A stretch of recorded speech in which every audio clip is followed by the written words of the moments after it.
ಬಂಧುಗಳೇ ನಮಸ್ಕಾರ. ನಾನು ಪ್ರೀತಿಯಿಂದ ನಿಮ್ಮ ಶಿವಾನಂದ ತಳವಾರ್. ಅದು ಸೆಪ್ಟೆಂಬರ್ 27, ಬಹುಶಃ ವಿಶ್ವ ಓಝೋನ್ ದಿನ ಆಗಿರಬಹುದು.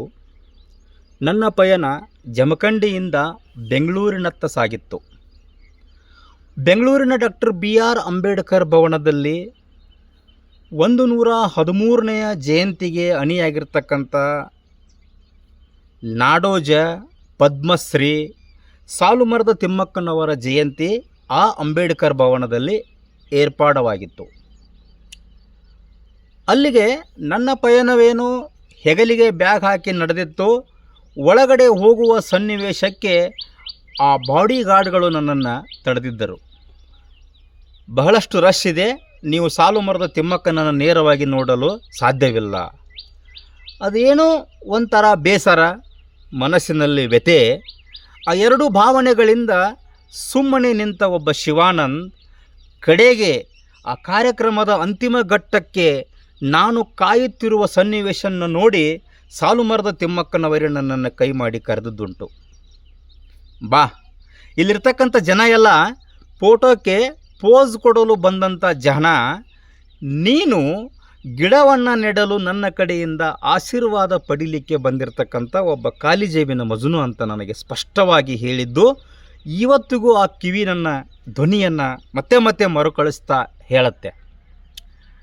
ಬಂಧುಗಳೇ, ಒಂದು ಪರಿಸರವನ್ನು ಉಳಿಸಿ ಈ ನಾಡಿಗೆ ಪರಿಸರದ ಅವಶ್ಯಕತೆಯನ್ನು ಮೂಡಿಸುವಷ್ಟು ಸಹಜ, ಸಹನೆ, ಸಾಕಷ್ಟು ಗುಣಗಳನ್ನು ಹೊಂದಿರತಕ್ಕಂಥ ಒಬ್ಬ ಮಹಾನ್ ತಾಯಿ 113ರ ತಾರುಣ್ಯದಲ್ಲಿ ನನ್ನ ಕಿವಿಗೆ ಕೊಟ್ಟ ಮಾತುಗಳು ಇವತ್ತು ನನ್ನ ಜೀವಿತದ 12 ಗಂಟೆಯಲ್ಲಿ ಸುಮಾರು 4 ಗಂಟೆಯಾದರೂ ಅಟ್ಲೀಸ್ಟ್ ಈ ಪರಿಸರಕ್ಕೆ ಸಂಬಂಧಪಟ್ಟ ಹಲವಾರು ಕಾರ್ಯಕ್ರಮಕ್ಕೆ ಮೀಸಲಿಟ್ಟಿದ್ದು ಈ ಖಾಲಿ ಜೇಬಿನ ಮಜನು.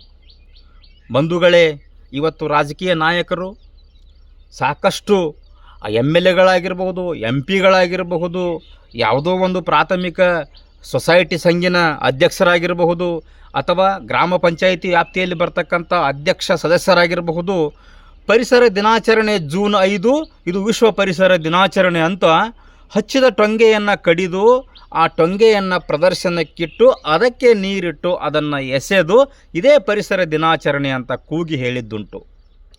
ಬಂಧುಗಳೇ, ಈ ಭೂಮಿಯಲ್ಲಿ ಒಂದು ಬೀಜ ಬಿದ್ದ ತಕ್ಷಣ ಅದು ಗಗನತ್ತರಕ್ಕೆ ಏರಿಸಬೇಕೆಂದರೆ ಒಬ್ಬ ವ್ಯಕ್ತಿಗೆ ಆಗಿರ್ತಕ್ಕಂಥ, ಒಬ್ಬ ಮಹಾನ್ ತಾಯಿಗೆ ಆಗಿರ್ತಕ್ಕಂಥ ಸಂಕಷ್ಟಗಳು, ನೋವುಗಳು, ಆ ನೀರಿನ ಅಭಾವ, ಆ ಸೂರ್ಯನ ಬರ ಬಿಸಿಲು, ಹಲವಾರು ಸನ್ನಿವೇಶಗಳು ಆ ಪರಿಸರವನ್ನು ಸಾಕಷ್ಟು ತೇಜೋವಧ ಮಾಡಿದ್ದನ್ನು ನಾವು ಪ್ರತ್ಯಕ್ಷ ಕಣ್ಣಿನಿಂದಲೂ ಕಂಡಿರುತ್ತೇವೆ.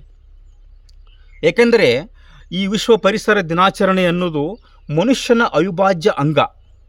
ಅದೂ ಅಲ್ಲದೆ ಪರಿಸರವಿಲ್ಲದೆ ಮನುಷ್ಯ ಸಂಕುಲವಿಲ್ಲ, ಇಡೀ ಪ್ರಾಣಿ ಪ್ರಪಂಚವೇ ಇಲ್ಲ. ಜೂನ್ 5 ತಕ್ಷಣ ನಾವೇನು ಮಾಡ್ತೀವಿ, ಎಲ್ಲೋ ನೆಟ್ಟಿರ್ತಕ್ಕಂಥ ಗಿಡದ ಟೊಂಗೆಯನ್ನು ಕಟ್ ಮಾಡಿ ಅದಕ್ಕೆ ನೀರು ಹಾಕಿ ಪೇಪರ್ದಲ್ಲಿ ಬರ್ತಕ್ಕಂಥ ಕಟೌಟಿಗೆ ನಾವು ಪೋಸ್ ಕೊಟ್ಟು ಪರಿಸರ ದಿನಾಚರಣೆ ಅಂತ ಹೆಮ್ಮೆಯಿಂದ ಹೇಳಿ ಮನೆಗೆ ಹೋಗಿಬಿಡ್ತೀವಿ. ಈ ಪರಿಸರಕ್ಕೆ ಸಂಬಂಧಪಟ್ಟ ಅಧ್ಯಯನ ಮಾಡಲೆಂದು ಹೊರಟರೆ 7 ಸಮುದ್ರಗಳನ್ನು ನೀರನ್ನು ಪರೀಕ್ಷೆ ಹೇಗೆ ಮಾಡಿ ಅವುಗಳನ್ನು ಕುಡಿದು ಜೀರ್ಣಿಸಿ ಅರಗಿಸಿಕೊಂಡು ನಾವು ವಿಸರ್ಜನೆ ಮಾಡುತ್ತೇವೆಯೋ ಅದಕ್ಕಿಂತ ಬಲು ಕಠಿಣ ಈ ಪರಿಸರವನ್ನು ಬೆಳೆಸುವುದು, ಅದಕ್ಕೆ ರಕ್ಷಣೆ ಕೊಡುವುದು, ಅದರ ಜಾಗೃತಿಯನ್ನು ಇಡೀ ಪ್ರಪಂಚಕ್ಕೆ ಮೂಡಿಸುವುದು. ಬಂಧುಗಳೇ, ನನ್ನ ಜೀವಿತದ ಸುಮಾರು 4ರಿಂದ 5 ಗಂಟೆ ನಾನು ದುಡಿಬೇಕು, ಅದರಿಂದ ಬಂದಿರತಕ್ಕಂಥ ಹಣದಿಂದ ಮನೆಯನ್ನು ನಡೆಸಬೇಕು. ಇದನ್ನು ಬದೆಗೊತ್ತಿ ನಾನು ಪರಿಸರಕ್ಕೆ ಸದಾ ಸಿದ್ಧವಾಗಿ ನಿಂತಿದ್ದೇನೆ. ಇದು ಹೇಳಲಿಕ್ಕೆಲ್ಲ, ಆಡಂಬರವಲ್ಲ, ಪ್ರದರ್ಶನವಲ್ಲ, ಕಿಟಕಿ ಪ್ರದರ್ಶನವಂತೂ ಅಲ್ಲವೇ ಅಲ್ಲ. ನನಗೆ ಹೆಮ್ಮೆ ಇದೆ. ಸುಮಾರು 400-500 ಸಸಿಗಳನ್ನು ಸಣ್ಣ ಬೀಜದಿಂದ ಹಿಡಿದು ಗಗನೆತ್ತರಕ್ಕೆ ಏರಿಸಿದ ಈ ಪರಿಶ್ರಮ ಈ ಭುಜದ ಮೇಲೆ ಇದೆ. ಜೊತೆಗೆ ಇವತ್ತು ನನ್ನ ಹೆಗಲ ಮೇಲೆ ಬಿಂದಿಗೆಯ ಭಾರ ಸಹಿತ ಹಾಗೇ ಮೂಡಿದೆ. ಬಂಧುಗಳೇ, ಪರಿಸರ ಉಳಿದರೆ ನಾವು, ನೀವು, ಮತ್ಯಾರೋ ರಾಜ್ಯ, ದೇಶದ ಜನತೆ.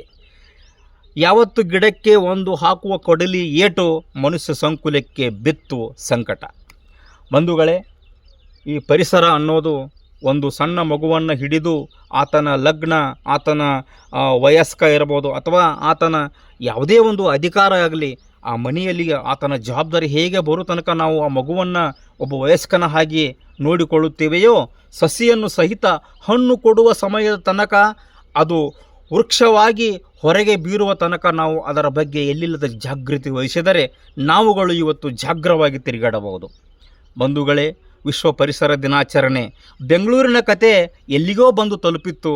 ಬಟ್ ಅಂತಿಮವಾಗಿ ಅಲ್ಲೇ ಮುಗಿಸ್ತೀನಿ ಬಂಧುಗಳೇ.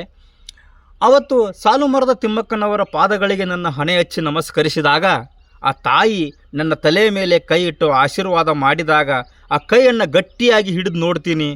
ಕೈಯಲ್ಲಿ ಕಾಣ್ತಕ್ಕಂಥದ್ದು ಬರೀ ನಾನಾ ಥರದ ಮರಗಳ ಬೇರು ಬಂಧುಗಳೇ.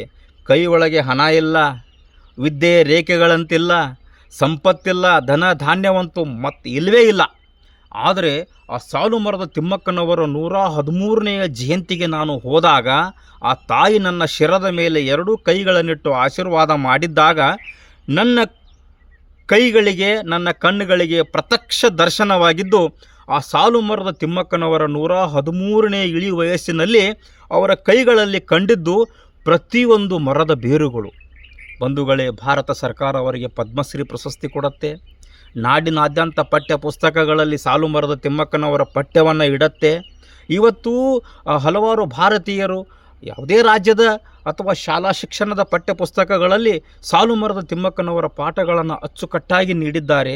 ಜೊತೆಗೆ ವಿದ್ಯಾರ್ಥಿಗಳಲ್ಲಿ ಪರಿಸರ ಜಾಗೃತಿಯನ್ನು ಮೂಡಿಸಿ ಪ್ರತಿಯೊಂದು ಮಗು, ಆ ಮಗುವಿಗೆ ಒಂದು ಸಸಿ, ಹೀಗೆ ಭಾರತದಲ್ಲಿ ನೋಡಿ ಈ ವರ್ಷ 2026 ಜೂನ್ 5 ಹೇಗಿದೆ, ಬರ ಇದೇ ಅನ್ನಿಸ್ತಾ ಇದೆ. ಜೊತೆಗೆ ನಾಳೆ ಅಥವಾ ನಾಡಿದ್ದು ಮೋಡಗಳಿಂದ ತುಂಬಿ ಮಳೆ ಬಂದರೂ ಏನು ಆಶ್ಚರ್ಯ ಪಡಬೇಕಾಗಿಲ್ಲ. ಆದರೂ ಹೇಳ್ತಾ ಇದ್ದೀನಿ, ದಯವಿಟ್ಟು ಈ ಭಾರತ ಹಲವಾರು ವಿಸ್ತೃತವಾಗಿರ್ತಕ್ಕಂಥ ಭೂಮಿಯನ್ನು ಹೊಂದಿದೆ. ಮಕ್ಕಳನ್ನು ಸಾಧ್ಯವಾದರೆ ಸರ್ಕಾರಿ ಶಾಲೆಗೆ ಕಳಿಸಿ. ಯಾಕಂದರೆ ಸರ್ಕಾರಿ ಶಾಲೆಗಳಲ್ಲಿ ಸಾಕಷ್ಟು ವಿಸ್ತಾರವಾಗಿರ್ತಕ್ಕಂಥ ಭೂಮಿ ಇದೆ. ಅದೇ ನೀವು ಖಾಸಗಿ ಶಿಕ್ಷಣ ಸಂಸ್ಥೆಗಳಲ್ಲಿ ಮಕ್ಕಳನ್ನು ಕಳಿಸಿದ್ದಾದರೆ ಗಗನಚುಂಬಿ ಕಟ್ಟಡಗಳ ಮಧ್ಯೆ ಪಕ್ಷಿಗಳು ತಿಂದು ವಿಸರ್ಜನೆ ಮಾಡಿರ್ತಕ್ಕಂಥ ಎಲ್ಲೋ ಮೂಲೆಯಲ್ಲಿ ಬಿದ್ದ ಸಸಿಯನ್ನು ನೋಡಿ ಆನಂದ ಪಡೋದಲ್ಲ, ವಿಸ್ತಾರವಾಗಿರ್ತಕ್ಕಂಥ ಭೂಮಿಯಲ್ಲಿ ಸಸಿಗಳನ್ನು ಹಚ್ಚಿ ಅದಕ್ಕೆ ನೀರು, ಆರೈಕೆ, ಅಗತ್ಯ, ಗೊಬ್ಬರ ಮುಂತಾದ ಸೇವೆಗಳನ್ನು ಮಾಡಿ ಗಗನಚುಂಬಿ ಮರಗಳನ್ನು ತಾವು ಸರ್ಕಾರಿ ಶಾಲೆಗಳಲ್ಲಿ ಹಚ್ಚಿ ಮತ್ತಷ್ಟು ಪರಿಸರವನ್ನು ಅಚ್ಚುಕಟ್ಟಾಗಿ ನಿರ್ಮಿಸಿ ಅದೇ ಪರಿಸರದಲ್ಲಿ ತಮ್ಮ ಮಕ್ಕಳನ್ನು ಶಿಕ್ಷಣಕ್ಕಾಗಿ ಕಳಿಸಿ ಮಕ್ಕಳು ದೇಶದ ಸಂಪತ್ತನ್ನಾಗಿ ಮಾಡಿ. ಜೈ ಹಿಂದ್, ಜೈ ಸ್ವಾಮಿ ವಿವೇಕಾನಂದ. ನಮಸ್ತೆ ಬಂಧುಗಳೇ.